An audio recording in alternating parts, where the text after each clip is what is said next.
मुंथार landfall पर मध्य राज्य में जारी रही वर्षार प्रभाव।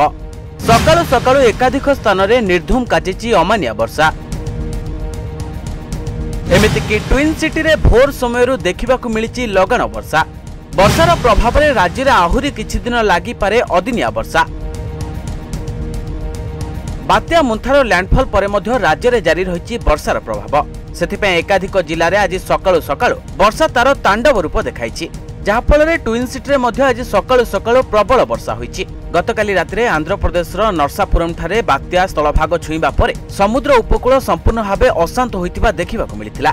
केउठी 200 मीटर तो आउ केउठी 500 मीटर पर्यंत जुआर समुद्ररू रोड आड़कू माड़ी आसीथिला, किंतु एहार प्रभाव ओडिशा उपरे विशेष देखिबाकू मिलिनी एवं ओडिशा रे सेमिति विशेष क्षयक्षति होई नाही।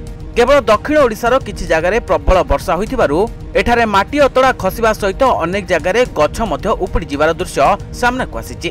तेबे बात्या संक्रांत रे पाणीपाग विभाग विशेषज्ञ माने पूर्व जहाँ सब आकलन करथिले सेही अनुसार बात्या तर प्रभाव पकाय नाही। स्थलभाग छुईबा परे बात्यार गतिपथ बदली जिबारु एहार प्रभाव ओडिशा उपरे विशेष पड़ी नाही। तेबे बात्या मुंथार लैंडफॉल परे एबे भी राज्यर अनेक जिले में जारी रही लगाण वर्षा।